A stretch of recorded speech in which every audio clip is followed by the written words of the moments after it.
Hello Alexia, comment tu vas? Super, merci pour l'invitation. Mais avec plaisir, merci à toi d'avoir accepté. Aujourd'hui, on va parler un petit peu de toi, de ton parcours, de ton métier aussi, qui est assez, euh, j'ai envie de dire, atypique, assez méconnu. Rien que le titre déjà, donc tu fais du growth hacking. Donc, est-ce que tu peux te présenter un petit peu et nous dire qui tu es? Alors, moi, je fais plein de choses. Donc, déjà, je vais commencer par le dénominateur commun de tout ce que je fais, c'est travailler une croissance durable. Pour ensuite un petit peu resituer. Donc, moi, j'ai ouvert il y a plusieurs années une agence et un centre de formation autour du growth marketing avec toujours un volet qui pour moi est important, qui est la durabilité. Je travaille énormément dans la formation, je donne des interventions en école, en entreprise et je suis assez engagée dans une école qui s'appelle Origami. Je suis responsable pédagogique du bootcamp numérique co-développé avec Google. Donc l'idée, c'est de former des chefs de projet en marketing digital. Et je suis CMO aussi d'une plateforme d'investissement participatif spécialisée dans la climate tech. Ok. Et enfin, je suis agricultrice. Voilà, j'ai une ferme durable. L'idée, c'est d'avoir un modèle un peu de transition, montrer que c'est possible d'aller vers une agriculture plus durable, plus raisonnée, et montrer qu'il est possible que croissance rime avec durabilité et surtout performance. Voilà. Donc, pour resituer un petit peu l'univers d'Alexia.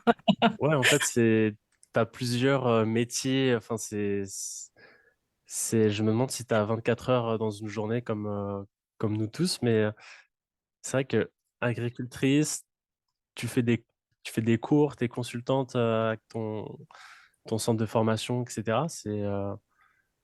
Comment tu... Bah, je travaille la croissance avec la montée en compétences, la croissance avec l'agriculture, la croissance avec le gros marketing durable pour justement aider les entreprises à avoir plus de visibilité et donc bien sûr augmenter un petit peu leur partie commerciale. Donc finalement, ça a du sens. Voilà, c'est le dénominateur commun, c'est toujours croissance durable. c'est très intéressant, mais quand tu dis que... Pour moi, en tout cas, j'ai du mal à faire rimer, tu sais, la performance avec la durabilité, par exemple. À l'école, en master, j'avais tu sais, des projets, tu dois créer une startup fictive, etc. Et souvent, il y avait l'aspect durabilité qu'il fallait intégrer dans le projet. Et c'est vrai que quand tu te retrouves à faire des business plans, des business models, tu es... moi, j'avais la difficulté de faire de l'argent, faire de la croissance, mais avec de la durabilité, avec une empreinte assez neutre, sans tomber dans le greenwashing, etc. Comment, comment tu fais rimer en fait la performance tout en gardant euh, un côté tout en gardant le côté durabilité, respect de l'environnement et minimiser aussi notre impact, que ce soit écologique ou même social. Alors, bah, déjà, alors, ça va être difficile de tout expliquer, mais il y a un premier pas qui est avoir une démarche d'impact. Et donc, tu vas devoir commencer par déjà rédiger un petit peu ta charte d'impact, c'est-à-dire bah, quel, dans quel chemin tu vas aller. Tu vas devoir faire preuve aussi un peu d'honnêteté et de transparence, parce que justement, comme tu dis, c'est pas si simple, hein. Mais c'est en fait repenser ta manière d'aller chercher du client, d'aller faire du trafic. Dernièrement, je parlais avec un expert en retail et qui est pas mal sur les leviers de publicité, qui me parlait qu'ils avaient mis en place des systèmes pour faire de la publicité la nuit, ce qui impactait un peu moins les serveurs. Ben, un truc vraiment bien, je crois que ça s'appelle Impact Plus. Enfin, j'ai trouvé la démarche incroyable, tu vois. C'est aussi une manière aujourd'hui de repenser. C'est vraiment repenser les choses. Tu vois, en agriculture, alors je fais des petits sauts entre tous les sujets. Moi, j'ai appris, j'ai repassé un diplôme hein, pour être agricultrice et j'ai appris l'agriculture avec les ananas. Et en fait, les ananas, c'est très long, hein, c'est 2 grossesses pour faire un ananas. Et dans la nature, il y a la fleur, en fait, qui s'ouvre, qui commence à pousser. À partir du moment où la fleur de l'ananas pousse, c'est là que tu auras le fruit. Tu sais que dans tant de mois, tu vas pouvoir récolter ton ananas. Bah, aujourd'hui, ce qu'on fait, c'est que on provoque l'induction de la fleur. Pourquoi? Parce qu'on cherche la performance, tu vois. Mais finalement, si tu pars du principe que tu en auras moins de l'ananas, tu vas moins en manger, et que l'ananas, il va juste prendre son temps et faire comme il veut, bah, en fait, tu en auras de l'ananas, mais tu en auras peut-être moins. Mais tu vois, c'est une histoire déjà d'accepter de vivre un peu autrement. Et a-t-on vraiment besoin de cette surconsommation? Je ne suis pas sûre. Tu vois? Donc déjà, si tu as une démarche où bah, j'ai peut-être pas besoin de tout ça, parce que souvent, bah, pourquoi aujourd'hui on parle du fait que on jette de la nourriture? Parce qu'en fait, on a trop de choses. Tu vois? Donc il y a déjà ça. Et dans les entreprises, ils ont du mal aujourd'hui vraiment à exécuter un plan de grosse marketing durable parce qu'ils savent pas par quoi commencer. Et on se met, tu vois, une pression énorme. C'est comme quand j'entends souvent des personnes qui vont dire, bon, bah, il faut arrêter de prendre l'avion. Enfin, on peut pas, c'est pas tout ou rien. Et les personnes qui ont des familles à l'étranger, on peut plus se voir. Enfin, tu vois, Faut le faire intelligemment, quoi. exactement, exactement. Et donc, c'est pour ça que toujours, moi, je conseille déjà de commencer par une charte d'impact et de pas se mettre une pression dingue. C'est, tu sais, la méthode Kaizen, c'est faire des petits pas pour avancer. Et ben moi, j'y crois beaucoup. Donc, si déjà tu commences à avoir des démarches beaucoup plus autour de justement tout ce qui est un peu sustainability, tu vois, durabilité, si chaque personne faisait 10 pas, tu t'imagines le nombre de pas qu'on ferait dans le monde. Donc voilà, commencer déjà à se donner des objectifs, se dire sur quoi tu pourrais décider de changer ta manière de faire, de travailler. Tu vois, par exemple, aller chercher du trafic plus qualifié au lieu d'aller faire de la masse, bah ça, déjà, ça a un impact énorme. Tu vois, par exemple, tu veux faire un site internet. Aujourd'hui, tu peux vraiment travailler sur de l'éco-conception. Les gens, ils n'y pensent pas, mais ça existe, c'est complètement possible. Le monde du packaging, le packaging durable, maintenant, mais il y a tellement de trucs extraordinaires, tu vois. Donc, en fait, finalement, on a des solutions. C'est juste qu'aujourd'hui, ben, dans les entreprises, il y a cette démarche RSE pour les grandes. Les petites, elles se disent, mais comment je peux faire à mon niveau? Et c'est pour ça que justement, moi, j'ai fait cette newsletter qui s'appelle Sustainability Meets Growth pour expliquer aux gens que, attends, c'est possible que tu sois solopreneur, entrepreneur, euh, TPE, PME ou grand groupe, bien sûr, où là, tu vas avoir plus de moyens. Euh, il y a plein d'initiatives que tu peux mettre en place, mais encore une fois, ça commence par cette charte et cette honnêteté et transparence que tu dois avoir que non, tu vas pas pouvoir tout changer. C'est pas possible. Par contre, tu peux vraiment mettre, en fait, c'est être acteur du changement et avoir des initiatives sur tous tes leviers, en fait, qui auront obligatoirement un impact. Et enfin, pour fermer cette énorme parenthèse, c'est data. C'est la data. Tu vois, quand tu fais du gros marketing, tu vas piloter ta croissance avec la data. Quand tu travailles dans l'impact, il y a de la data, puisqu'en fait, on va te demander justement bah, ce que tu fais, c'est un impact sur qui, sur quoi, comment. C'est des chiffres. Et en fait, c'est pour ça que pour moi, il y avait plus il y a pas, c'est pas une différenciation que de travailler dans l'impact ou que de faire de la durabilité, puisqu'en fait, quand tu fais du gros, tu regardes la data. Donc en fait, quand tu dois mettre des stratégies en place, eh ben, tu travailles avec la data. Donc l'impact, la durabilité et le gros, c'est la même famille. Est-ce que tu penses que ça va devenir, j'imagine que ça va devenir la norme d'ici quelques années où on aura l'obligation de prouver qu'on minimise et qu'on essaye du moins au maximum de minimiser nos impacts sur l'environnement, etc. C'est vrai qu'actuellement, je pense que les entreprises ne sont pas obligées de le faire, mais devraient s'y préparer parce que déjà, c'est mieux pour tout le monde de le faire maintenant et c'est mieux de se préparer avant que ça devienne obligatoire, qu'il y ait des lois et que là, les entreprises, l'espace de quelques mois, doivent changer toute leur façon de penser, d'acquérir de nouveaux clients, etc. Je pense que ce que tu dis, c'est top. Tu touches Mm, le fond du sujet. Alors moi justement dernièrement j'ai fait un post qui disait si tu penses que la durabilité c'est énorme et c'est pas une différenciation, lis.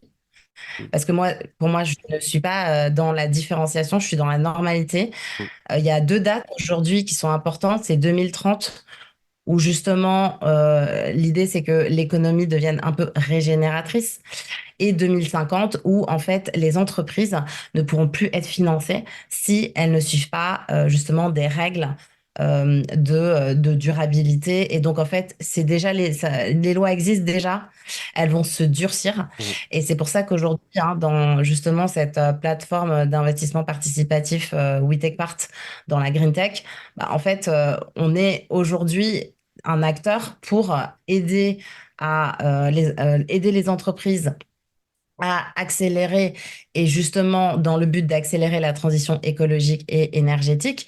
Et en fait, ben, nous, on ne financera que des entreprises qui justement seront sur ce chemin-là. Puisque en Ok. fait, ce ne sera même plus légal de le faire. Donc, oui, il faut se mettre tout de suite en ordre de marche, mais c'est pas facile. Donc, moi, j'essaie de sensibiliser énormément sur ce sujet. Et il y a deux choses. Il y a l'impact, minimiser ton impact environnemental et maximiser ton impact pour aider l'environnement. Et c'est génial parce qu'aujourd'hui, il y a quand même, moi je suis très positive, il y a plein d'entreprises qui ont des initiatives incroyables pour donner une réponse à la Terre qui demande de l'aide aujourd'hui, quoi. Est-ce que tu peux démystifier un petit peu ce que c'est déjà le growth hacking? Parce que je pense qu'il y a peut-être la moitié des gens qui pensent que tu es derrière un ordinateur en train de faire du code et hacker Alors, des sites web. ok. Moi, déjà, c'est dommage que le mot hacking ait ben, justement un côté un peu négatif. Moi, je ne le vois pas comme un hack, comme du piratage, je le vois comme des astuces. Ouais, c'est ça. C'est trouver le Enfin, c'est chemin, un chemin exactement, pour, exact, pour pour réussir à atteindre faire la grossir performance. ton... Ouais. Exactement. Et en fait, comment tu vas le faire? Parce que tu peux pas le trouver comme ça, ce chemin-là. Tu vas travailler par itération. En fait, c'est vraiment comme si on brainstormait ensemble en se disant, OK, comment on va faire pour générer du trafic? Comment on va faire pour générer des leads? Comment on va faire pour faire en sorte que nos clients, ils aillent porter la bonne parole? Comment on va créer cette communauté qui sera fédérée autour de notre mission? Comment on va proposer une offre avec un business model qui peut nous permettre justement de croître et qui est scalable? Mm. Donc, tu vois, un peu, c'est ce schéma-là. Et on va avoir comme une sorte de brainstorming avec plein d'idées qu'on va mesurer avec une matrice qui s'appelle la matrice ICE, où tu vas te poser trois questions. Quel est l'impact de mon initiative, donc l'action que je vais faire, hein. Quel est l'indice de confiance? Tu vois, est-ce que, bon, vraiment, on a confiance en ça ou bon, c'est vraiment un test, on ne Mm. sait pas trop et l'effort que ça va te demander à mettre en place. Mm. Donc à la fin, l'idée, c'est de faire quoi? C'est de trouver des actions qui ont un énorme impact et qui te demandent le moins d'efforts. Et en Mm. fait, tu vas travailler par sprint où toutes les semaines, tu vas lancer une action. À la fin de la semaine, tu regardes comment ça se passe et tu fais ça pendant un mois, 6 semaines. Et au bout de 6 semaines, on se regarde, on se dit, OK, bon, bah là, ça a marché. Et comme tu as lancé des actions toutes les semaines, Mm. en fait, tu as du recul. Donc, c'est comme une sorte de métier qui est un peu de la R&D Ouais. tout le temps. Donc, je trouve ça très stimulant. C'est vrai que moi, je suis quelqu'un, j'aime pas trop la routine. Donc, ça me permet de continuer à rester créative et à trouver, tu vois, identifier les bons leviers, avoir le bon message aussi, tester des messages. Et en Mm. fait, tu te challenges énormément. Et en faisant ça, au bout d'un moment, tu arrives à quelque chose que tu as assez bien optimisé. Souvent, moi, je dis feedback is gold ou feedback is a gift. Tout justement, les retours que tu peux avoir de tes utilisateurs, ben, ça va te permettre d'avoir le meilleur produit. Et on est vraiment beaucoup comme ça dans le gros. Après, maintenant, j'essaye vraiment, vraiment d'expliquer que le gros, ça va avec la durabilité. Moi, je fais du gros marketing durable parce que aussi, je pense, on teste des choses, on itère. Pourquoi? Pour la pérennité. Parce que, en fait, moi, je veux mettre en place des stratégies long terme. Ouais. Si tu fais du long terme, tu fais de la durabilité, tu Mm. vois. Et est-ce que tu as des entreprises qui pensent que prendre un consultant ou une agence spécialisée en growth hacking durable et une en growth hacking classique, est-ce que ça, pour eux, ça va coûter plus cher ou les performances seront moins bonnes parce que c'est durable, parce qu'on ne peut pas faire ce qu'ils faisaient d'habitude pour adapter, mais est-ce qu'on peut garantir des performances encore meilleures ou du moins similaires tout en ayant un bon impact? Ouais, alors non, ça va pas te coûter plus cher. Après, à partir du moment où tu veux faire du gros marketing durable, c'est que ça y est, t'es éco-conscient, ça y est, t'as compris. Mm, Et donc, en fait, il y a que ça qui t'intéresse, ben, clairement. Et ensuite, le gros marketing durable, ça va rimer avec qualité. Donc, on va faire moins, mais on va faire beaucoup mieux. mm, Et ça, il y a personne qui lésine sur la qualité. Parce que tu sais très bien que à la fin, quand tes clients ils sont contents, moi j'ai travaillé très très longtemps dans le secteur du luxe et c'est vrai que c'est quelque chose qui aujourd'hui me suit, mm, c'est-à-dire que l'importance des détails, l'importance de l'expérience client, l'importance de la satisfaction client, bah, ça fait que derrière, ta réputation, tu vois, aujourd'hui, la e-réputation, c'est hyper important. Donc, si tu fais de la qualité, bah, ça ne peut que revenir positivement et te créer un mm, cercle vertueux. Voilà, moi, je prône la qualité. Je pense qu'il faut faire moins de choses, moins de masse. Moi, je suis pour l'hypersegmentation.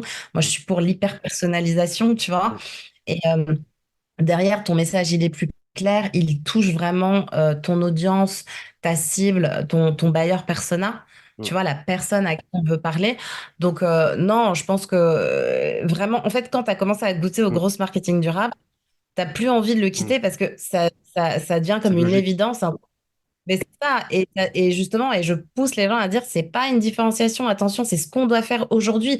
Donc, Mm, mettons-nous juste à jour, tu vois, là-dessus. Donc, bah, tous les jeudis, j'en parle pour donner, tu vois, un peu des idées, parce que ce qui revient tout le temps, c'est Alexia, on sait pas par où commencer. c'est Et ça. on ne sait pas sur quel levier on peut avoir un impact. Et moi, j'explique, mais en fait, c'est tout, mais il faut l'organiser. Ça, c'est vraiment important.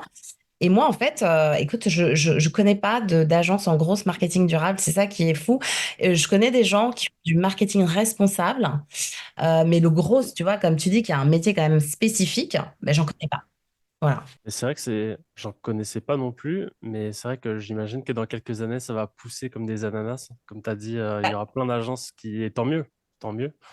Oui, après, ou qui vont te dire, écoutez, on a un volet RSE ou je sais pas quoi. Enfin, je veux Mm, dire, il n'y a pas de volet RSE. C'est qu'est-ce qu'il faut faire aujourd'hui? Le marché, c'est travailler sur l'environnement. Et tu vois, je vois pas mal d'émissions en ce moment sur comment financer sa start-up. Bah, si tu veux financer ta start-up, mets-toi vite, vite, vite sur l'environnement. mm. Tu ne pourras pas toucher de l'argent si tu ne suis pas aujourd'hui les piliers de l'ESG, hein. C'est un Euh, standard.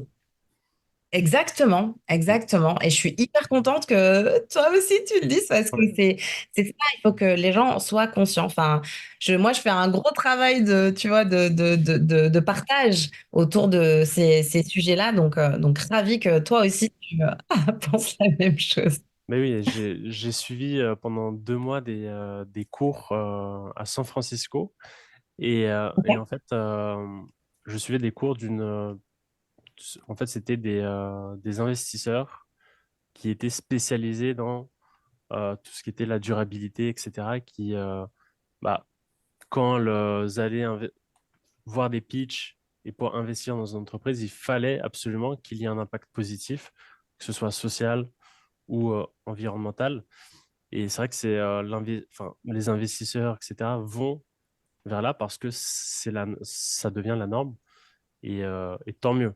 Donc, c'est vrai qu'une entreprise aujourd'hui qui se présente en disant, moi, je veux juste faire de l'argent, l'environnement, je m'en fiche. Il y aura peut-être quelques investisseurs qui vont investir pour faire un billet, mais sur le long terme, c'est pas quelque chose même que les investisseurs vont rechercher à faire. Donc, il faut vraiment avoir un impact qui est réfléchi intelligemment, qui n'est pas.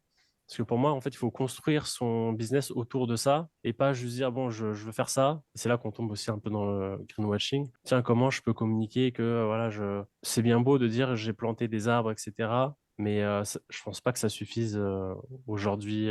Non, Je non, pense ça qu'il faut suffit pas. repenser, il faut repenser tout. Et comme tu l'as dit, c'est juste des petites choses. Par exemple, comme tu l'as dit, la publicité. Juste dire, tiens, on décale un peu les horaires de diffusion parce que la nuit, ça consomme un petit peu moins qu'en journée où tout le monde diffuse en même temps. Ben, c'est vrai que juste des petites choses comme ça. Après, là, j'allais te Vas-y. poser la question, c'est comment tu peux mesurer efficacement l'impact et dire à la fin d'année, bah tiens, grâce à nos actions, on a économisé de temps, on a eu un impact qui a Ouais, été diminué, etc. Parce que c'est ça aussi j'ai l'impression que le nerf de la guerre, c'est bah, de mesurer un peu son impact. ouais, c'est ça. En fait, ce que j'allais te dire, c'est les chiffres, hein. Mm. Donc, c'est comme en gros, ou d'ailleurs, par rapport au levier paid, tu as des métriques et de ces métriques-là, tu vas avoir des KPI. Des KPI qui vont te permettre de voir si tu performes ou pas. Donc, en fait, tu vas juste définir une liste de métriques et tu vas avoir un tableau hein, qui s'appelle l'impact tracking. Et en fait, tu vas mettre hein, tout ce que tu fais, toutes tes actions. Mais alors, je te dis un truc simple, très, très simple. Moi, par exemple, donc, chez We Take Part, on n'a jamais imprimé un papier depuis que l'entreprise elle est ouverte. Jamais, jamais. Donc, Ah tu ouais. vois, ça, c'est zéro. Alors, par contre, on a fait d'autres choses. Hein. Tu vois, on n'est pas Mm. parfait parce que tu ne peux pas être parfait. Oui. Et de toute façon, un être humain n'est pas parfait. Donc, il faut s'accepter, tu vois, avec ben, nos moins bons côtés. Euh, voilà, tu vois, enfin, tu dois mettre aussi un petit peu tout ce qui est déplacement. Tu dois mettre aussi tout ce qui est un petit peu gigabytes. Tu vois, par La exemple, des data. initiatives. Ouais, les initiatives que tu peux faire dans ton entreprise, ça va être aussi faire en sorte qu'il y ait des cleaning days obligatoires. Tu vois, tous les trimestres. En fait, tu sais, c'est reprendre du temps. Et donc, par rapport à tes stratégies, bah, tu mets tous tes métriques et tu regardes ce qui fonctionne. Et d'ailleurs, la stratégie là, de publicité la nuit, en fait, n'impactait pas du tout les performances. Et ça, c'est incroyable. C'est pour ça, tu vois, j'ai dit, mais ça, faut absolument qu'on en parle.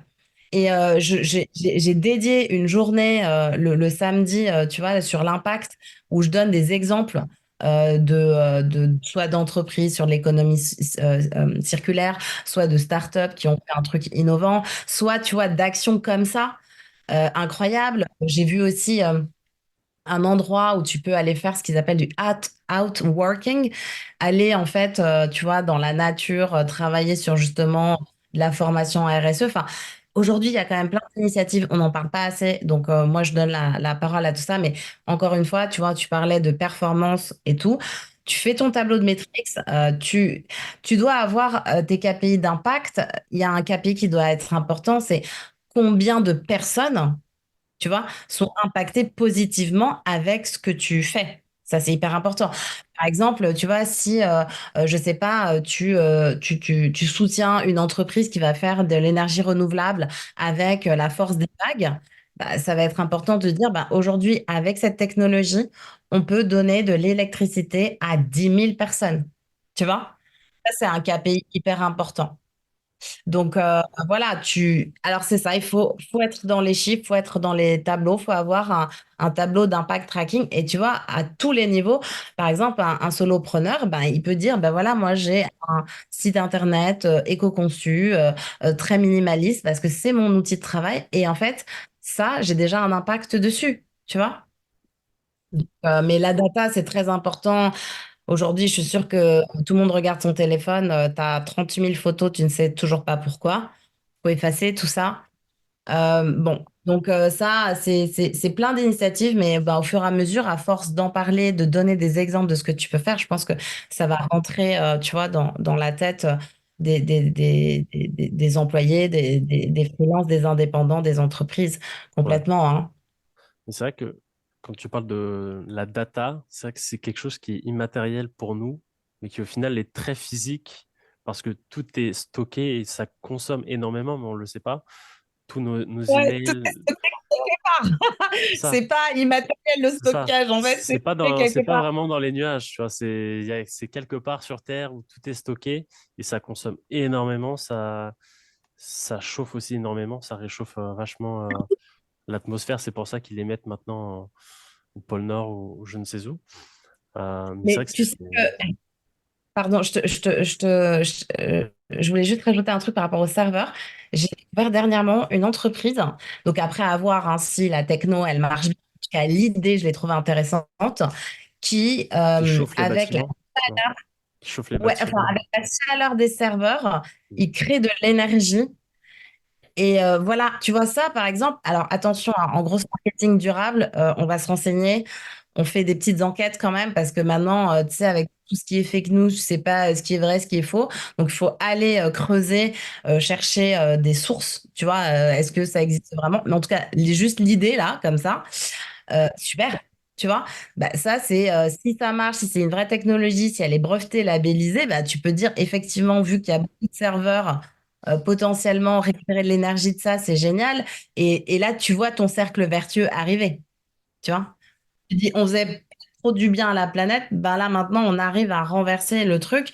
Mais encore une fois, même des petites actions, mais ça c'est à notre échelle, si on le fait tous, c'est énorme. Bon. Et c'est vrai qu'il y a plein de petites choses qu'on connaît peut-être même pas encore, qu'on peut hacker dans le bon sens du terme pour, tiens, là, ça fait beaucoup de chaleur. Comment on peut utiliser cette chaleur pour bah, réduire nos impacts, dépenser moins en électricité pour chauffer, etc.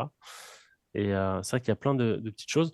Mais c'est vrai qu'il y a beaucoup d'entreprises où j'ai envie de leur dire de déjà commencer par éteindre les lumières, tu sais, la nuit. Ça, je vois plein de bureaux qui sont tous les week-ends, etc., qui sont entièrement allumés. Et ça, je me dis, mais comment, en 2024, tu peux avoir des bâtiments entiers de bureaux allumés tout le week-end? Enfin, je veux dire, il n'y a pas. Personne n'éteint la lumière en partant, donc tout l'immeuble reste allumé. Je me dis, enfin, tu peux mettre un truc automatique qui va automatiquement éteindre les lumières le week-end ou la nuit au minimum, tu vois. Ça, Bien sûr, débrancher en fait les machines, ouais, elles n'ont pas besoin d'être branchées. Souvent, tu vois, il y avait eu le truc du chauffage où en gros on isole plus les appartements, mais les gens se chauffent plus, ils mettent plus. Donc en fait, ça ne fonctionne pas.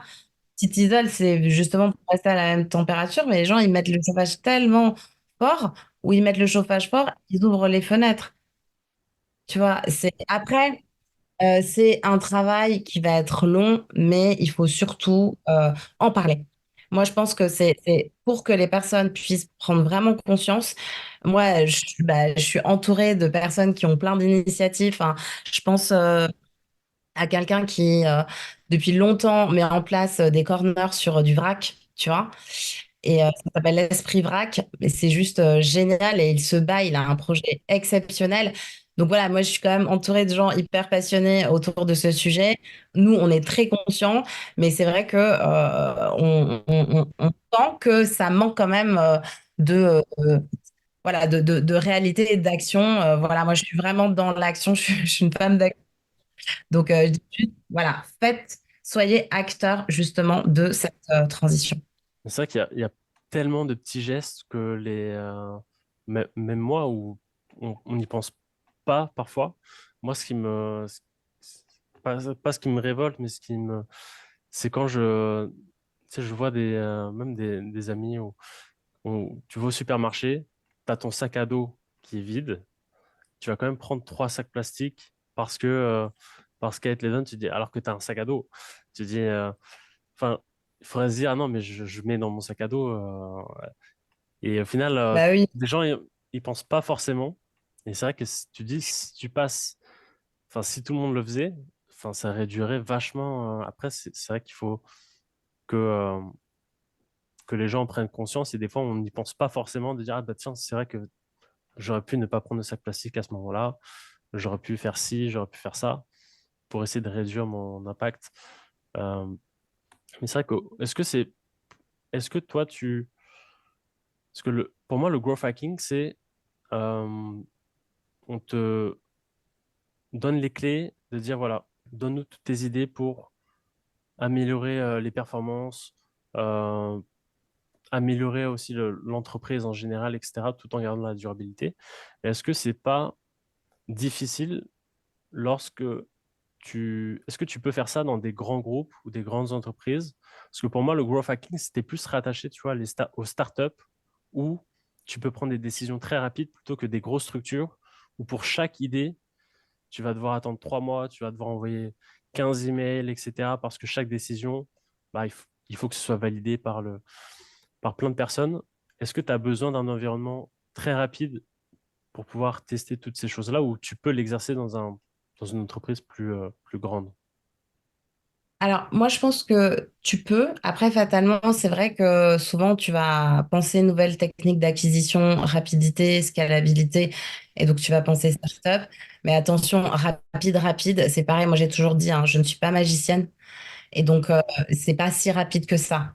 Mais c'est sûr que tu prends quelques raccourcis qui, quelquefois, peuvent t'apporter une certaine traction et donc une visibilité. Mais quand tu as fait de l'entrepreneuriat, tu sais très bien que même si tu as un truc extraordinaire, ça va prendre des années, hein. Ça va jamais prendre 3 mois et tu vas pas être riche en 3 mois. Et justement, je soutiens vraiment pas du tout et de 0 à 1 million en 4 semaines. Mais qui fait ça? Je suis désolée de le dire, mais ça n'arrive pas. Voilà. Ça, c'est dans la vraie vie, ça n'arrive pas. Par contre, tu peux hein, avoir de belles performances et tout, c'est sûr. Mais voilà, ça prend du temps, tout ça. En fait, pour moi, tout est une question de parcours client. Et souvent, dans de gros hacking, gros marketing, on va utiliser le framework ARR.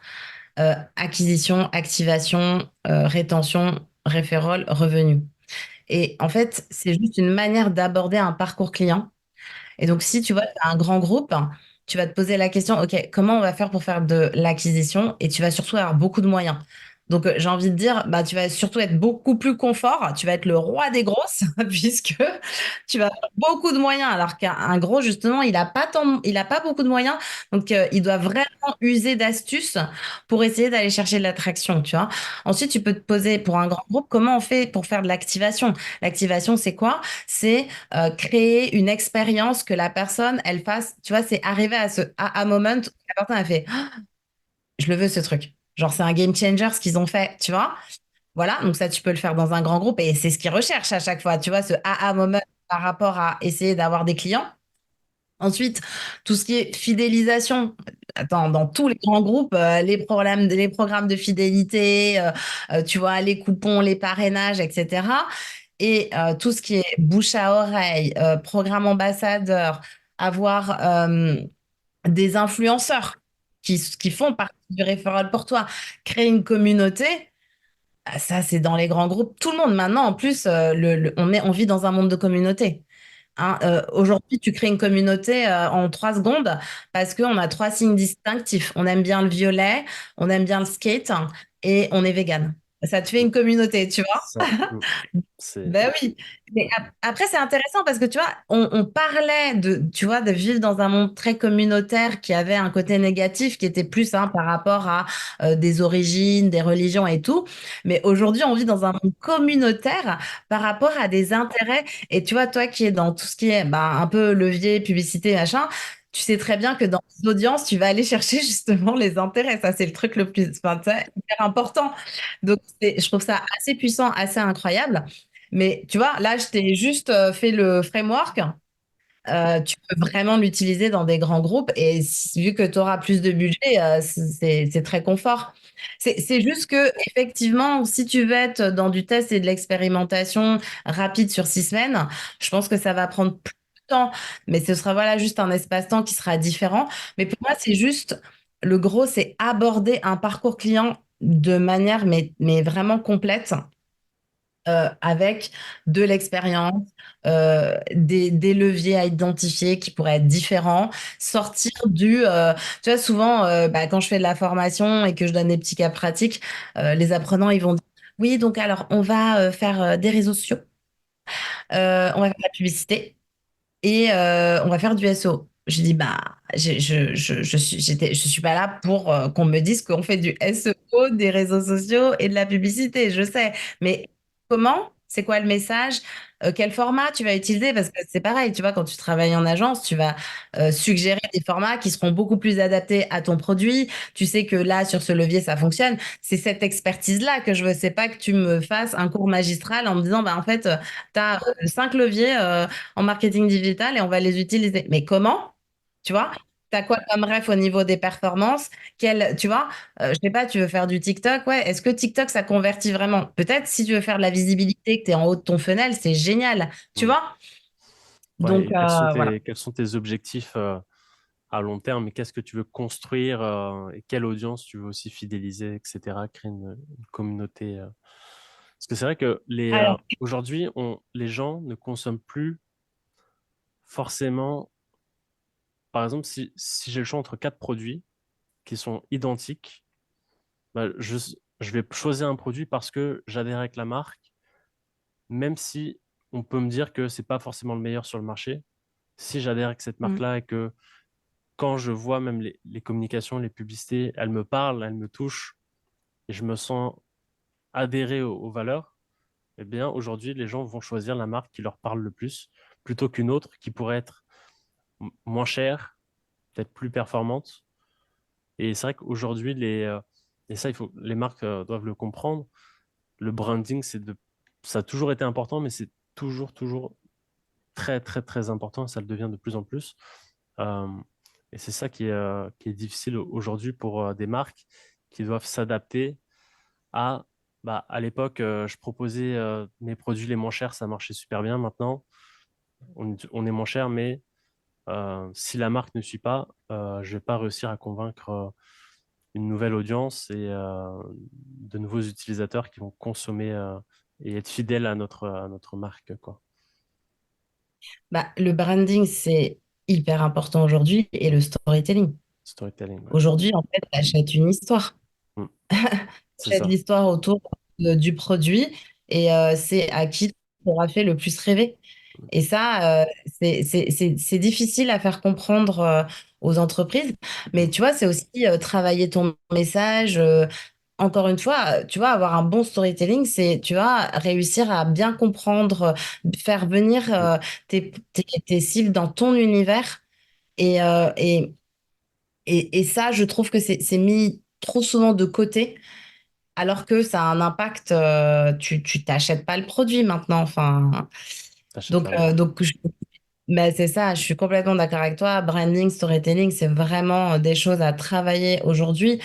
Puis moi, au niveau de ma communauté, bah, moi, je pense que je rassemble une communauté un Mm. peu éco-consciente parce que bah, c'est des sujets qui, pour moi, bah, c'est pas possible autrement. Mm. Euh, mais après, je la trouve très diversifiée parce que comme ben, je touche à plein de sujets, la Ouais. formation, la montée en compétences, l'agriculture, donc tout ce qui est un petit peu nature, la Mm. tech avec ben, les entreprises de la green tech et tout ce qui est crowdfunding. Mm. Euh, et puis bah, justement, tout ce qui est grosse marketing durable. Mm. Bah, voilà, tu as un peu de tout et c'est génial parce que je trouve que c'est plein de profils différents qui se complètent. Et, et qui j'espère Mm. apprécier le partage quotidien Bah sur oui, LinkedIn, quoi. c'est vrai que c'est un vrai, parce que déjà, tu fais quatre métiers, voire plus. Et en plus, LinkedIn, gérer déjà une communauté LinkedIn, des posts, c'est un boulot Ouais, aussi, c'est du copywriting, c'est un boulot aussi à part entière. Euh, et ouais, c'est vrai, il faut bien s'organiser. parce que toi, tu postes chaque jour ou je sais que je Ouais, vois tes je posts poste plusieurs fois par semaine, c'est chaque jour, vraiment chaque jour. du lundi au dimanche et ben, sur mes sujets sur tout ce qui est investissement durable, finance durable, sur tout ce qui est gros marketing durable, sur l'agriculture, sur l'impact. Et puis aussi sur le développement personnel, parce que je trouve que, tu vois, il faut quand même se mettre des limites. Je pense qu'aujourd'hui, l'équilibre vie pro, vie perso est très important. Moi, vraiment, j'appuie sur pause quand il faut. Même si je travaille beaucoup, je suis pas médecin, je sauve pas des vies. Donc, j'estime que tout le monde peut attendre. Et je mets un point d'honneur à essayer d'insuffler ça. Si je le peux, en tout cas à mon petit niveau, hein, c'est vraiment, moi, je suis dans le partage, donc en fait, juste, je sais faire que ça, tu vois, donc c'est assez. Et c'est sûr que quand tu fais du contenu, il faut avoir un calendrier éditorial, hein, il faut quand même que tout ça, ça ait du sens. Mais moi, je ne fais que partager ce que je fais, tu vois. Et donc, ça me semble quelque chose de pas compliqué, mais d'assez naturel Je vais dans un salon qui sur justement de l'impact, d'économie circulaire, j'en parle. La dernière fois, j'étais passée chez Emmaüs et en fait, je me disais, attends, le samedi, tu parles d'impact, mais s'il y a bien une boutique depuis, mais genre, tellement d'années qui C'est a ça. de l'impact, on Mm. pense souvent, je sais pas, il y a peut-être 20 ans, tu pensais que Emmaüs, c'était pour les personnes défavorisées, mais tu vois de tout chez Emmaüs. Tu as Mm. besoin tu viens de t'installer, tu as acheté un appartement ou tu loues un appartement, mais va te meubler chez Emmaüs. Mais il y a Mais, des pépites là-bas mais tu et tout sais le monde le que... sait, hein, on parle. Et il y a un Ah ouais? e-commerce maintenant. Et donc, je me suis dit, attends, t'es chez Emmaüs, prends des photos et montre à tout le monde que, en fait, ça existe toujours. Il y a plein de gens et il y a plein de bons Mm. plans. Donc, Mais je pense qu'ils ont un voilà. gros travail à faire sur le storytelling, etc. Parce que c'est vrai on n'en parle pas assez, quoi. Enfin, moi, je suis pas au courant de tout ce qu'ils font actuellement. Parce que là, tu viens de m'apprendre des choses. Et Et moi, il y a un j'avais... site internet, Ouais, il y a un e-commerce label Emmaüs où tu peux acheter et tout. C'est genre juste génial. je Franchement, crois moi, qu'ils la dernière fois que fabriquent... j'y suis allée, Je crois qu'ils fabriquent aussi des meubles, non? Faits par des personnes ça me dit quelque chose. âgées ou des personnes en Ça me dit, situation de handicap ou des trucs comme ouais, ça. il y a une initiative comme ça. Il y a une initiative comme Mm. ça. Mais voilà, donc l'impact, on n'en parlera jamais assez. Et j'espère continuer à rassembler autour de ça, moi. Mm. Bah, je pense que c'est vrai qu'on rentre dans une nouvelle ère où c'est les entreprises à impact qui vont prendre la place et dire aux entreprises qui font uniquement de l'argent, leur dire bye bye et, euh, et c'est ouais, c'est une nouvelle ère qui va commencer, j'espère. Euh, et du coup, toi, pour t'as créé un organisme de formation justement pour former des gens au growth hacking durable. Et Oui, ouais, chez Calliope. Et en fait, Calliope. moi, j'aimais bien transmettre. En fait, j'ai eu la chance il y a quelques années, il y a une école qui m'a proposé de donner des cours. Et ça s'est super bien passé. Je me souviendrai toute ma vie de la première promo que j'ai eue. Ensuite, j'ai fait des e-learning. Et puis, tu vois, l'un dans l'autre, je me suis dit, en fait, si j'arrive à transmettre dans ces cas-là, moi, je vais ouvrir mon centre de formation et accompagner qui a besoin justement dans ce type de stratégie. Et voilà, et puis maintenant, ça ne me quitte plus. Et c'est beaucoup de rencontres en fait, hein. Aujourd'hui, hein, les gens que je peux accompagner, c'est beaucoup de rencontres. Et c'est vrai que aussi, il y a un volet personal branding et LinkedIn qui prend beaucoup de place en ce moment. Parce que j'accompagne aussi là-dessus, étant donné que c'est vrai que c'est un réseau que que je gère assez bien et que je suis tous les jours quotidiennement dessus pour, encore une fois, partager les passions qui m'ont. C'est vrai que LinkedIn, c'est très, très, très important. Et c'est vrai que même si, par exemple, tu peux faire des posts pendant longtemps, moi, par exemple, sur LinkedIn, je consomme beaucoup de LinkedIn, mais je suis pas forcément à, tu sais, il y a beaucoup de gens, tu sais, en mode fantôme un peu sur les réseaux qui regardent tout ce que tu fais, mais qui vont pas forcément commenter ou liker, etc. Donc ces personnes-là, tu les vois pas. Mais le jour où, ah tiens, j'ai envie de développer euh, d'améliorer tu vois, la qualité de mon service en ayant un impact positif, etc. Tiens, je vais penser à Alexia, je vois ses posts tous les jours depuis des ans, 2 ans, donc directement, top of mind. Et C'est ça, c'est beaucoup c'est de... exactement. Et moi, j'ai beaucoup de clients qui aujourd'hui font une translation de Instagram vers LinkedIn. C'est pas qu'ils abandonnent Instagram, mais déjà, ils se rendent compte que c'est plus possible de ne pas avoir de page pro LinkedIn. Parce que déjà, si on parle de toi sur LinkedIn et qu'on peut pas te taguer, c'est un souci. Et ensuite, ils se rendent compte que LinkedIn, finalement, c'est un réseau professionnel où aujourd'hui, on voit qu'il y a plein de niches qui apparaissent. Enfin, on peut parler d'agriculture, on peut parler d'artisanat, de BTP. Enfin, moi, je trouve ça génial. Moi, je suis quelqu'un qui vient du monde de l'artisanat. Donc, j'adore découvrir ça. Et on est dans un milieu professionnel, donc on ne peut pas non plus faire n'importe quoi. Donc c'est vrai que c'est quand même un peu encadré, alors que sur d'autres réseaux, tu vois. Moi, je vois cette translation. Moi, je pense que c'est LinkedIn, c'est vraiment un réseau social c'est un peu l'avenir, quoi, Mm. et qu'il faut absolument prendre de la place dessus, se créer une vitrine et partager. Alors, si c'était facile de faire du contenu et de Mm. poster, ben, tout le monde le ferait. Donc, c'est pas si simple. Donc, je sais que c'est une démarche et c'est pour ça que j'accompagne des gens là-dessus. Mais après, quand tu as compris comment ça marchait et que tu connais bien ton message et que tu testes aussi, hein, tester des stratégies éditoriales sur LinkedIn, c'est vraiment super intéressant et c'est top que tu dises que oui, effectivement, attention, déjà les likes, c'est des vanity metrics, hein, tu peux avoir 300 likes et avoir 2000 vues, hein, ça, il faut le savoir. Mm. Tu peux avoir 40 likes et avoir 5000 vues. Ouais. Enfin, c'est vraiment... et ça, les gens, ils s'en rendent pas compte. Mm. Et comme tu dis, en fait, ben, tes clients qui vont te contacter, c'est ceux qui t'auront jamais commenté, jamais liké. C'est ça. Et ça, c'est C'est toujours ça. incroyable. C'est toujours C'est ça. incroyable. Et Alors, c'est eux tu vois, qui voient tes posts religieusement chaque jour. Ils vont lire tous tes tout le posts, temps, ils etc. adorent. C'est ça. Ouais. Moi, souvent, hein, on m'appelle, ah bah tiens, ce matin, je t'ai vu faire ça. Et puis, je me suis dit, bah, pourtant, cette personne, elle m'a ni liké ni commenté. C'était nul ce que j'ai fait. Et ben non, elle a adoré. C'est juste qu'elle regarde et c'est génial. Audience fantôme, mais qui en fait pèse lourde, tu Ouais. vois?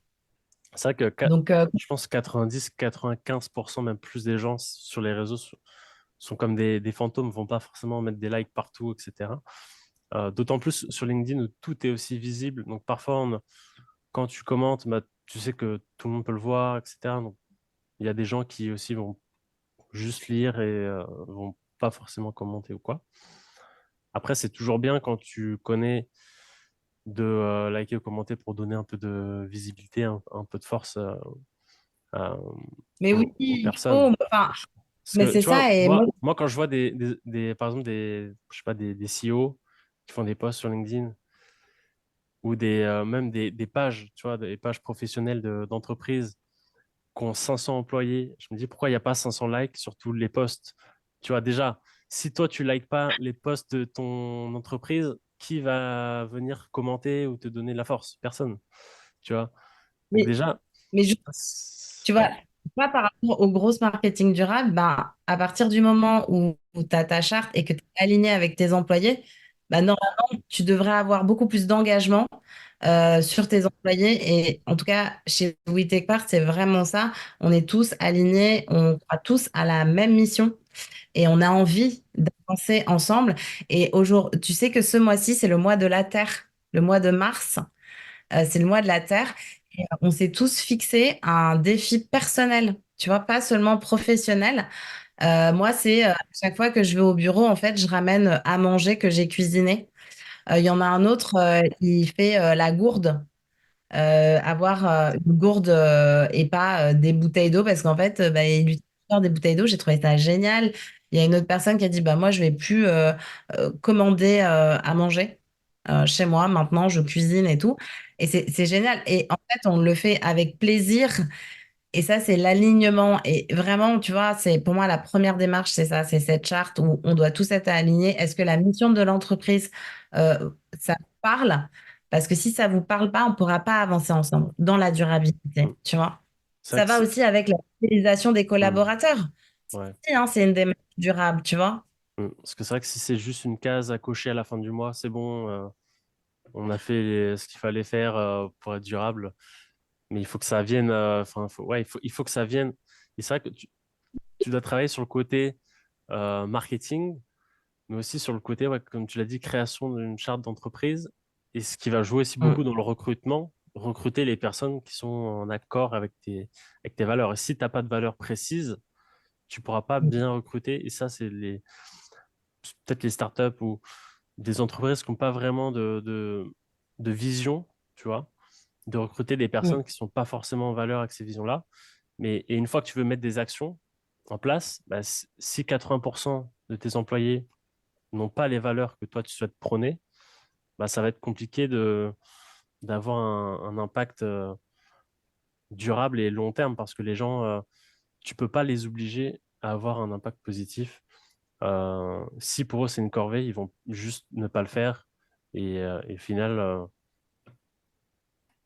enfin, ça n'aura pas d'utilité, ça va juste être une contrainte pour les employés de dire bon, bah, ça me fait du boulot en plus, quoi. Donc, de... c'est ça, toi. Et nous, on n'a pas envie d'avoir ça. C'est ça. Mais non, mais complètement, complètement. Mais c'est vrai que, enfin, pour revenir à la page pro LinkedIn, Mm. il faut l'engager et si tout le monde est aligné, bah, tu verras beaucoup plus d'engagement, quoi. Tu vois. Ouais. Et c'est vrai que aussi pour LinkedIn, par rapport tu parles de page entreprise, j'ai l'impression sur LinkedIn, il faut pas oublier que c'est un réseau social et que que les gens vont sur LinkedIn aussi pour suivre des personnes plus que des grands groupes ou des grosses entreprises. Tu vois, par exemple, Mais toi, tu peux avoir des fois, tu vois, par exemple, des entreprises qui ont, je sais pas, 1 million de followers sur LinkedIn. Il y a 4 likes sur leur post parce qu'en fait, déjà, c'est pas du tout mis en avant par LinkedIn. Alors que bah, tu vas suivre le fondateur, la fondatrice de cette entreprise plutôt que la page professionnelle. Donc, je pense que c'est tout un travail de personal branding qui est très, très important. Moi, j'ai utilisé, en fait, moi, quand j'ai commencé à rentrer dans le milieu pro, je me suis dit, moi, LinkedIn, c'est le réseau social que j'utilise le plus. J'utilise pas trop Instagram, pas trop. Moi, c'est plus LinkedIn. Et j'ai posté pas mal, notamment au début, j'ai fait de l'alternance, je recherchais des postes, etc. Je me suis dit, bon, il faut que. Parce que moi, à la base, j'ai fait des études dans l'énergie, l'environnement, le développement durable aussi, justement.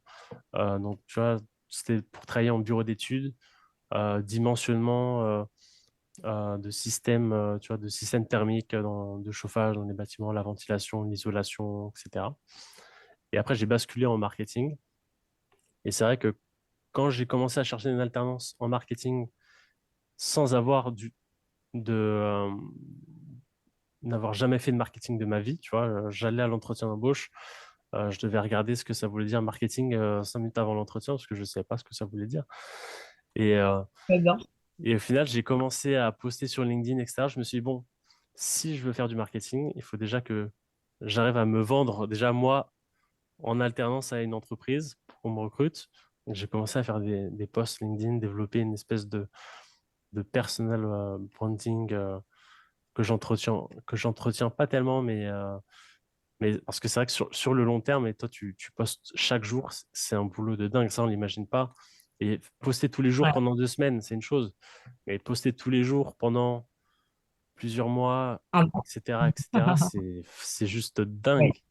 C'est Je dingue suis parce que contente, je suis contente que tu le dises parce que oui, c'est ah ouais, dingue. c'est dingue.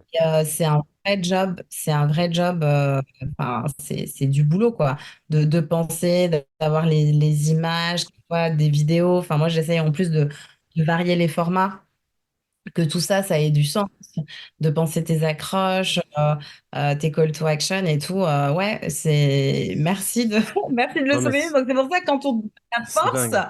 tu Ah vois, ouais, non, mais... eh ben, tu te dis merci parce que franchement, mais Ah après, oui, c'est, encore une fois, j'aime ouais. partager, mais c'est vrai que moi, je dis ça à tout le monde. Mm, Si tu postes tous les jours pendant un an, tu n'as plus besoin de faire de l'acquisition, en fait, tu as réussi à te générer des leads. ouais, Tu t'es généré une machine à lead, mais si c'était facile, on le ferait et tout le monde le ferait. Donc, ouais, tenir la distance sur LinkedIn, c'est très compliqué. Moi, je vois plein de gens qui disent, mais attends, là, je suis en détox, je n'en peux plus. Et comme tu dis, le personal branding, c'est la base. Si tu ne te crées pas un bon personal branding, bah, tu vas pas pouvoir justement sortir un petit peu du lot.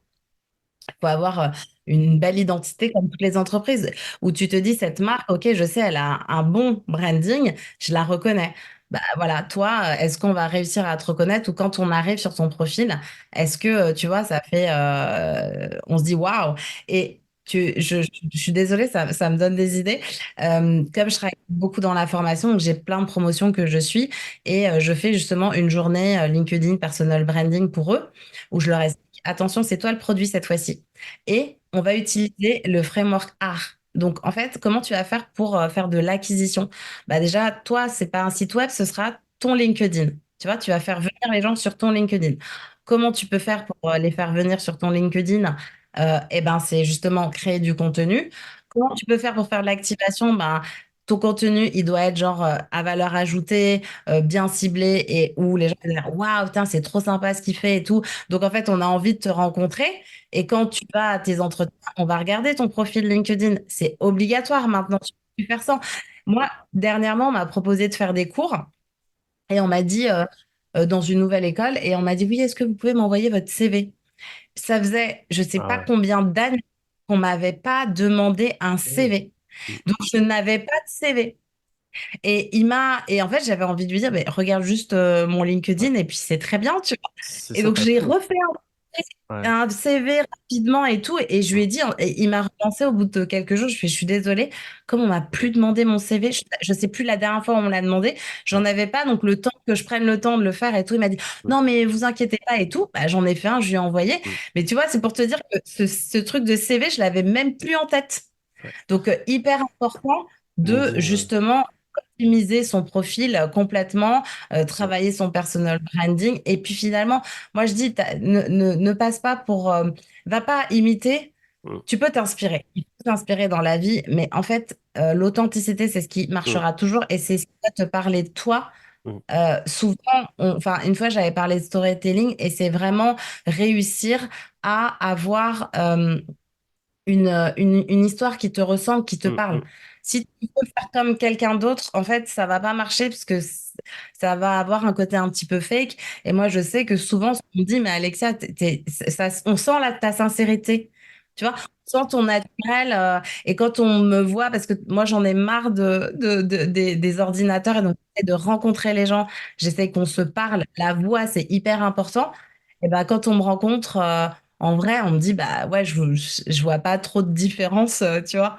Enfin, c'est très important, mais c'est super que tu mettes le sujet là, parce que oui, LinkedIn, c'est important. Il faut avoir cette petite vitrine, même professionnellement, quoi. LinkedIn, c'est la base. J'ai vu quelque chose, je sais pas encore si c'est vrai, mais je pense que ça va le devenir, en tout cas, et je pense que ça va être la tendance. Moi, si demain j'ai une entreprise, j'ai une personne qui est invisible sur LinkedIn, qui n'a pas de profil, une qui a un profil ultra optimisé, qui fait des posts, qui est passionnée, tu vois. Parce que pour faire des posts régulièrement sur un sujet, sur le marketing, il faut vraiment aimer ça. Tu vois, c'est pas parce que tu fais pas ça pendant que tu es au boulot de 9 à... Tu fais ça le week-end, tu fais ça le soir. Donc, il faut déjà quelqu'un qui va faire des posts sur le marketing, sur un sujet qu'il aime. Bah déjà, c'est 100 points bonus. Ça montre que la personne aime ce qu'elle fait. Euh, et j'avais vu que, je ne sais pas si c'est encore le cas, mais qu'aux États-Unis, peut-être euh, que et ben en fait, tu pourrais, les employés qui sont actifs sur LinkedIn, qui ont des bons profils, qui postent, parce que aussi quand tu postes, mine de rien, tu fais aussi de la publicité pour ton entreprise, et Ok. ben ces employés-là pourraient être récompensés en ayant un meilleur salaire ou d'autres avantages parce que ça a un réel impact. Et par exemple, quand je vois des startups, je me dis, en fait, les startups ont du mal à faire de l'acquisition. Parfois, ils lancent leurs produits, mais imagine, tu as, je sais pas, une dizaine d'employés, une quinzaine d'employés. Si chaque employé postait régulièrement sur LinkedIn pendant un an, comme tu l'as dit, tu n'imagines même pas l'impact. Les gens se diraient, mais c'est qui ces mecs, ces personnes-là de cette startup-là qui postent tout le temps des trucs super bien? Et les gens vont se dire, mais c'est qui ces gens Et il y avait une entreprise qui avait fait ça pendant un temps, c'était Wallaxy, je sais pas si tu connais. Ah oui, c'est très bien. C'est un Voilà, système de prospection, campagne automatisé, voilà. multicanal, qui te permet d'envoyer des messages et tout complètement. Oui, ils ont bien marché. Après, moi, c'est ce que j'appelle l'effet cumulé. Et ensuite, eh ben ça, c'est pareil, c'est une technique de grosse marketing durable, c'est d'utiliser tes employés. Et quand je dis utiliser, attention, hein, c'est pas. Mais au lieu d'aller chercher des ressources en externe, encore Ouais. une fois, Mm, c'est aller utiliser tes ressources en interne. mm, Tu vois, par exemple, tu fais du contenu mm, et c'est les employés chez We Take Part qui mm. sont qui Oui, font le contenu. Mm. On se prend en photo, on se prend en action par rapport à nos initiatives. Mm. Et ça, c'est aussi hyper important. Donc, mais j'adore ton exemple parce Mm. que ça aussi, ça fait partie du gros marketing durable. C'est Ah ouais, utiliser, enfin, ok. j'aime pas le mot utiliser. C'est que tes employés participent Mm. à justement la croissance en interne au lieu d'aller Mm. chercher des ressources en externe. Il y a une marque qui utilise. Il faut que Qui j'arrête. utilise. Ouais. Participer. Ah, Non, Ouais. j'aime pas ça. Tu Mm. as l'impression que. Je crois que c'est Avril, une marque de cosmétiques. Et en fait, les mannequins d'Avril, ce sont des employés. Ok. Ils sont pas allés chercher des C'est mannequins dingue. extérieurs. Et ça, c'est génial. Ben, Dingue. c'est beaucoup plus fort. Mm. Aujourd'hui, des contenus qui sont très, très, très à la mode, très tendance, c'est les contenus UGC. En fait, c'est Ouais. comme une sorte de contenu UGC, mais via En finalement tes interne. salariés.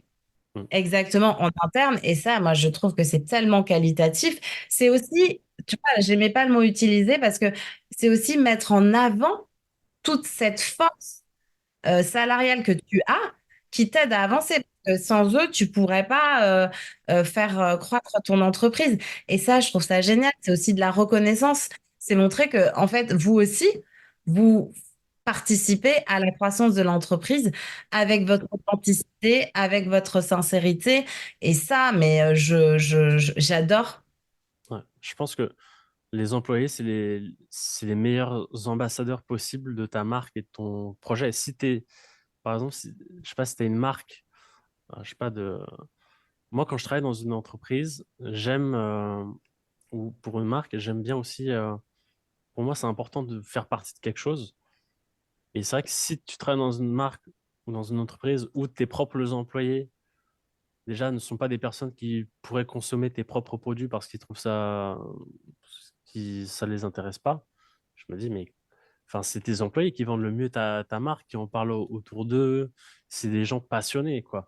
Et quand tu as des employés qui sont passionnés par tes produits ou par ta marque, là, c'est le jackpot, parce que tes employés enfin, vont parler de ta marque en bien, etc. Et vont aussi euh, avoir un meilleur impact sur ta boîte, quoi. Si tu as des gens passionnés avec toi, qui sont passionnés par ton projet, d'où l'importance aussi, ouais, comme tu l'as dit, d'avoir une vision.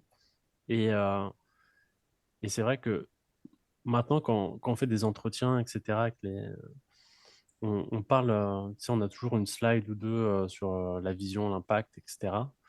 Mais c'est vrai que des fois, tu vois ça à l'entretien, mais tu as du mal à le retrouver une fois que tu arrives en poste, tu commences à travailler. Des fois, tu as du mal à le retrouver parce que c'est bien beau de le dire sur des slides, mais si ça sort pas du PowerPoint pour aller dans la vraie vie, au bout d'un moment, les employés sont pas dupes et ils se disent, bon, je me suis fait un petit peu avoir, je vais aller voir ailleurs, quoi. C'est ça. Après, il faut réussir en fait à fédérer justement autour de cette mission, autour de cette charte. Et ensuite, un autre outil actionnable, c'est de faire un vrai bon onboarding qui est suivi, mais pas sur une semaine, sur plusieurs mois avec de la formation. Si tu arrives à faire ça, ben, c'est pareil, hein, c'est aussi grosse marketing durable.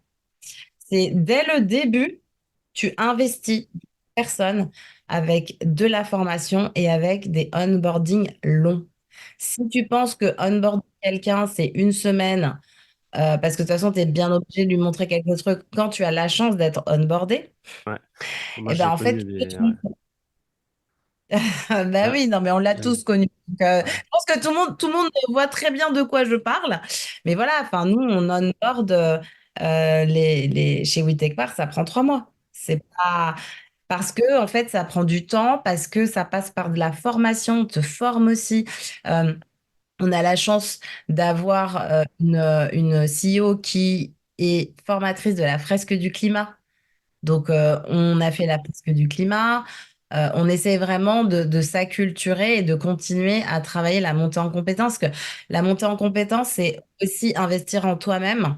Donc, c'est prendre confiance. Et le meilleur investissement que tu peux avoir, c'est de le faire en toi, quoi. Voilà. Et c'est vrai que l'onboarding, ça me rappelle, ça c'est quelque chose qui est des fois, il y a des choses où ça me révolte de près. Je me dis, mais comment c'est possible? Euh, J'avais acheté dans une start-up, donc on n'était pas beaucoup. Et en fait, un jour, ça sonne à l'entrée, etc. J'ouvre. En fait, c'était un nouvel employé. Personne ne savait que cette personne commençait aujourd'hui, parce que le CEO ne l'avait dit à personne. Et n'était pas là ce jour-là. Donc toi, tu te retrouves avec quelqu'un qui commence aujourd'hui, personne n'est au courant, et tu dis, je suis allé voir le CEO en disant, pour les prochains, ça serait bien que tu préviennes pour avoir un meilleur accueil, parce que là, tout le monde était occupé en disant, bah tiens, assis-toi là. Et enfin, c'est juste C'est le coup atroce classique, comme, hein. ah, c'est Ouais. atroce. Mais c'est le coup classique Ah, que tu c'est, racontes. Et je fais aussi de temps en temps des formations tuteurs pour justement leur expliquer comment ouais. accueillir ton alternant, la montée en compétences, qu'est-ce qui se passe dans leur tête quand ils ont terminé leur formation et qu'ensuite ils partent en alternance et tout ça. Hmm. Et quelquefois, je dis, alors attention, soyez disponible quand il arrive, puisque C'est- Pourtant, c'est quelquefois, obvious, quoi. C'est logique, mais pour des gens, ça l'est pas, quoi. Donc, enfin, quelquefois, l'alternant, il arrive et il est tout seul, donc vous allez rigoler, mais je sais très bien qu'il y en a certains qui se disent, bah, en fait, elle a raison, attention, il va vraiment falloir qu'on soit là parce que, en fait, tu peux c'est- pas commencer un partenariat win-win ah oui. si tu commences comme ça. Ouais. Tu vois, ça va pas marcher. Moi, Donc, ouais, pareil, j'ai vécu la première ou la deuxième journée, bah, ma tutrice était en télétravail, et moi, je suis là, bon, ok, bon, bah, elle m'a envoyé 15 PDF à lire, bon, bah, voilà, je passe une semaine à lire des PDF, quoi. Et des fois, c'est des trucs, tu te dis, mais waouh, ça a eu un impact euh, négatif sur toi. ah oui, c'est c'est- c'est plein de petites choses que c'est pas logique pour tout le monde apparemment, mais c'est bien de le rappeler. C'est bien de le rappeler. En tout cas, très intéressant ce monde du growth hacking. Juste, est-ce que tu peux me parler juste, là je sais qu'on a dépassé une heure, euh, par rapport tu sais, à ton agricultrice, etc., ça m'intrigue. C'est quoi en fait cette activité exactement? Enfin, je veux Alors, dire, c'est un passe-temps, je, comment ouais, c'est un, c'est un, c'est un projet de cœur, en fait. ouais, Ça faisait très longtemps que je voulais ouvrir une ferme, m'installer en tant qu'agricultrice, mais bon, tu vois, tu as la vie qui t'emmène dans plein de chemins. Et quelquefois, tu te dis, mais comment je vais faire pour... Parce que moi, j'aime beaucoup entreprendre, mais avant d'entreprendre, j'ai besoin d'apprendre. Je ne veux pas me lancer dans un projet si je ne me suis pas formée, en fait. Et il fallait que je prenne déjà du temps pour passer le diplôme. Et bah, quand dans ma vie tout était aligné pour que je puisse ajouter cette brique et que j'ai fait ma formation, ensuite tout est allé beaucoup plus vite. Bah, déjà, j'avais beaucoup plus confiance et je cherchais un terrain pour pouvoir justement installer. Moi, j'ai toujours, enfin, depuis le début, moi, je sais que c'est une ferme durable. Je voulais rien faire d'autre. Moi, je veux en fait, surtout montrer l'exemple. Et j'ai eu l'opportunité de pouvoir louer 2 hectares et qui était déjà en partie planté, où en fait on a replanté un petit peu les plantations qu'il y avait déjà. Il y a un tout petit peu de maraîchage, mais très peu. Et l'idée, c'est que en fait, c'est que chaque parcelle qui va être récoltée, on va la remplacer par une plantation qui serait moins gourmande en eau, qui serait plus nutritive et aller vers tout ce qui est un petit peu agriculture régénératrice, c'est-à-dire que les sols aujourd'hui sont trop azotés. Donc, il faut penser en fait un peu différemment la façon dont tu vas cultiver. Et par exemple, un des champs que je vais faire, c'est un champ de patates douces, parce que la patate douce, on ne le sait pas, mais de la feuille à la racine, tout est comestible. Et les feuilles de patate douce, elles ont autant d'apports nutritifs qu'un steak.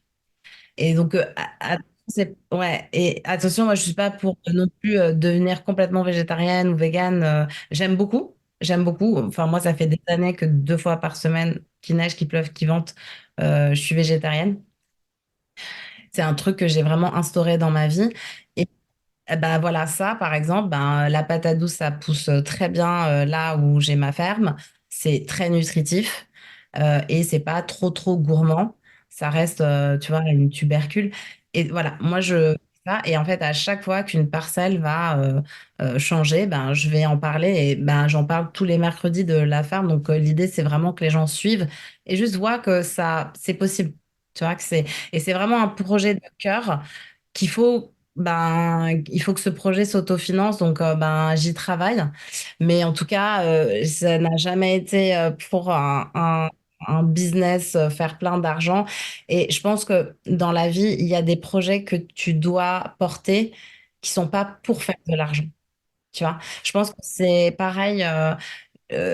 On a tous notre notion de la réussite. Moi, j'estime qu'aujourd'hui, j'ai réussi, mais pas parce que je touche 20 000 euros par mois, loin de là, mais parce que je fais des projets qui m'intéressent.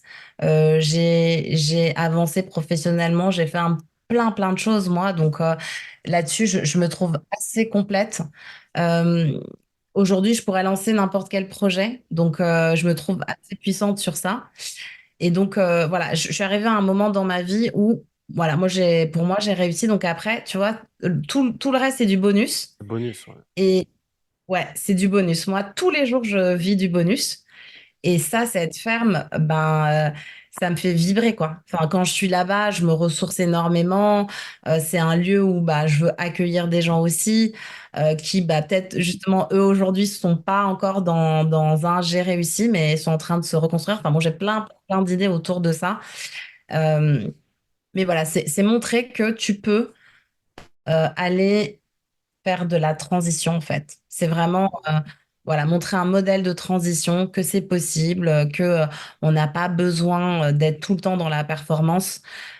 Et juste se dire, ben, je vais planter Alors, tu vois, j'ai fait ma préparation de sol, j'ai ma petite nurserie où je fais pousser les petits bébés, puis ensuite je vais les planter et juste qu'ils poussent comme ils peuvent. Tu Ok. vois? C'est Ouais. pas, allez, on Pas va de, ajouter des pas de fruits. Ah non, pression, pas de stress. Parce que, ouais. c'est ça, et c'est beau de. Et en fait, tu vois, par Mm. exemple, il y a le bambou, Mm. c'est un truc qui pousse très très vite. Ouais. Et ben voilà, bah lui, il a une croissance incroyable. Mm. Donc Chacun, voilà, c'est ça. Et finalement, si tu arrives à trouver justement ce nouvel équilibre, tu vois, on revient Mm. à cette histoire de repenser les choses, Mm. bah, tu vas très bien te nourrir. La biodiversité, elle va faire son boulot parce que la biodiversité, c'est puissant. On l'oublie. Mm. Et tu vois, je suis vraiment contente d'avoir toujours cette idée de me former parce que Mm. c'est vrai que quand je me suis formée, bah déjà, c'est super parce que les agriculteurs aujourd'hui, ils ont une formation ben, très bien et autour justement de la durabilité Ouais. économique, sociale, environnementale. On ne parle que de ça. Donc ça, c'est génial parce que les jeunes agriculteurs, ils ont ça en tête. Mm. Euh, C'est. et après, ça te pousse à penser plutôt des modèles Mm. vers ces chemins-là de durabilité, même si, bah, par exemple, tu le portais potentiellement toi, quoi. Mm. C'est vrai que l'agriculture, c'est quand même.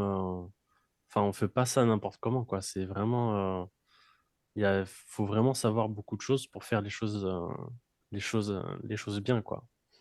Et en tout cas, c'est Oui, c'est vrai que. après, tu peux tester aussi. Tu peux Ouais. tester des choses. L'agriculteur, il a Mm. 40 tests possibles par plante. Parce Ok. que ben, ça pousse pas non plus à la seconde. Donc, pour voir la croissance d'une plante selon son cycle de vie, tu vois, un ananas, tu as 40 chances dans ta vie d'agriculteur. C'est pas beaucoup. Donc, il faut savoir bien écouter, il faut savoir observer. Et puis, il faut faire ouais, des petits tests et être à l'écoute de la nature et pas aller. En fait, moi, je cherche plus à m'insérer dans la biodiversité plutôt que d'aller mettre des contraintes à la ferme pour absolument manger un truc qui pousse pas là. Tu vois? C'est vrai que. En tout cas, j'ai Voilà. l'impression que tu as bien trouvé ton équilibre entre euh, Ouais. avoir un métier qu'on aime pour gagner de l'argent pour pouvoir vivre et aussi ses passions qui, eux, vont nous générer de l'argent ou pas, mais c'est pas le but.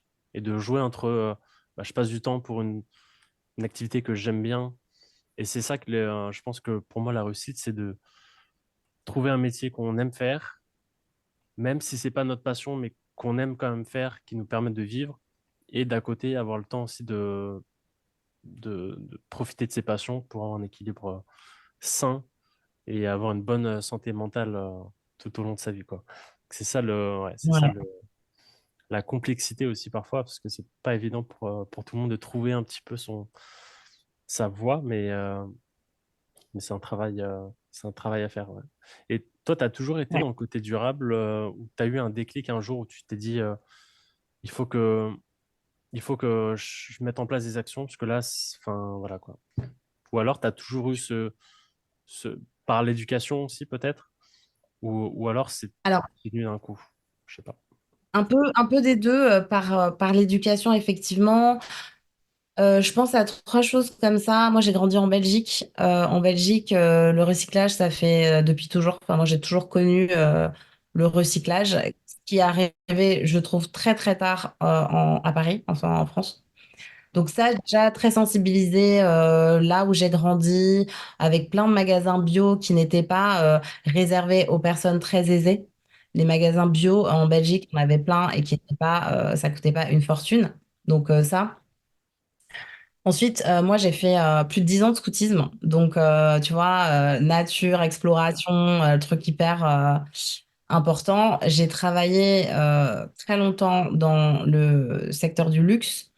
Et dans le secteur du luxe, en fait, le sujet de la sustainability, ça fait mais des milliards d'années qu'on en parle. C'est-à-dire que le jour où j'ai commencé à bosser dans le luxe, on parlait déjà de sustainability. C'était un mot, c'est-à-dire qu'aujourd'hui, t'entends sustainability, mais moi, ça fait 20 ans que j'entends sustainability, sustainability, tu vois. Donc, je pense que ça, plus ça, plus ça, a fait que bah, c'est sûr que j'allais terminer dans la Mhm, dans ce- durabilité. Mhm, Et voilà. Et ensuite aussi, je pense que le dernier déclic, ça a été qu'il y a 10 ans, moi, je suis devenue minimaliste. ok. Donc, j'ai très peu de choses. Je me charge pas. Je préfère avoir des choses que j'adore, tu vois, que je chéris, mais j'ai un exemplaire de chaque chose. Mhm. À partir du moment où pendant un an, j'ai pas utilisé quelque chose, ça veut dire qu'il n'a pas d'intérêt à être dans ma vie. Tu Donc, le... ouais, je le donne parce que c'est- je vais pas le jeter, tu vois.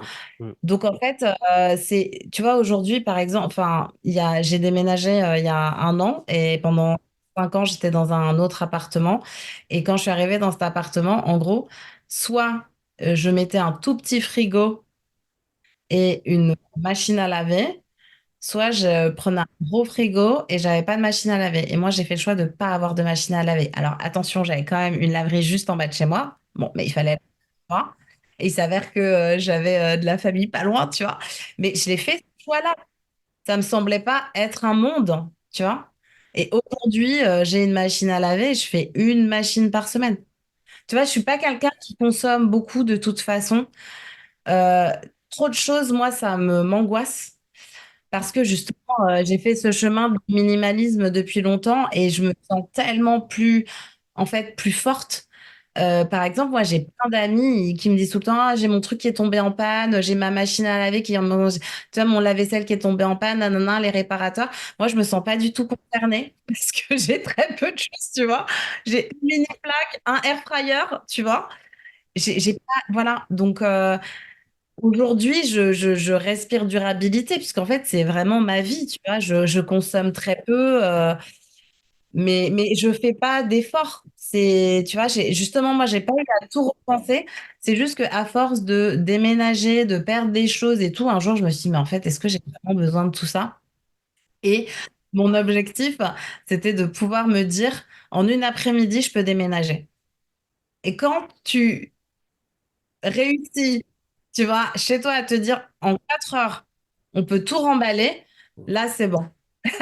Durabilité, tu sais ce Ah, que mais ça veut là, dire? là t'es au maximum. C'est vrai que Euh, quand tu as trop J'aime pas. d'objets, j'ai l'impression que c'est tes objets qui finissent par te posséder, parce qu'il y a trop de choses, quoi. J'adore. Mais c'est limite ça. C'est Mais ouais, plus toi qui c'est possèdes tes objets, c'est eux tu rentres chez toi, il y a ça. plein d'objets partout. Tu te sens, ouais, comme tu l'as dit, tu peux te sentir oppressé, etc. Et ouais, c'est vrai que le minimalisme, c'est très. Je pense que ça. ça devient logique, je pense, une fois que tu as commencé, après, je pense que tu peux plus revenir en arrière. Et j'avais vu tu sais, souvent, on fait des achats un peu compulsifs. Et en fait, euh, j'ai- on conseille maintenant, tu sais, si tu veux acheter quelque chose ou quoi sur Internet, d'attendre, même t'attends une journée ou 2, 3 jours avant d'acheter. Et dans 3 jours, tu te poses la question, est-ce que je veux encore acheter Vraiment. cet objet? Et souvent, tu te rends compte qu'en fait, 3 jours plus tard, bah, en fait, tu l'achètes pas, tu n'as plus envie de l'acheter. C'est juste sur le moment, tu as eu un truc, tu as vu un truc passer qui t'a donné envie de l'acheter, ou quand tu achètes, ça te libère aussi peut-être de la dopamine, ou ça te fait plaisir. Et au final, 3 jours après, tu te dis, en fait, j'ai pas envie de l'acheter, ce truc, ça sert à rien. Donc, des fois, juste de mettre en place des petits process comme ça, tu peux, au lieu d'accumuler Ouais. des objets qui ne servent à rien, tu peux te dire, ah, tiens, j'y réfléchis Ouais. à 2 fois, et au final, ouais.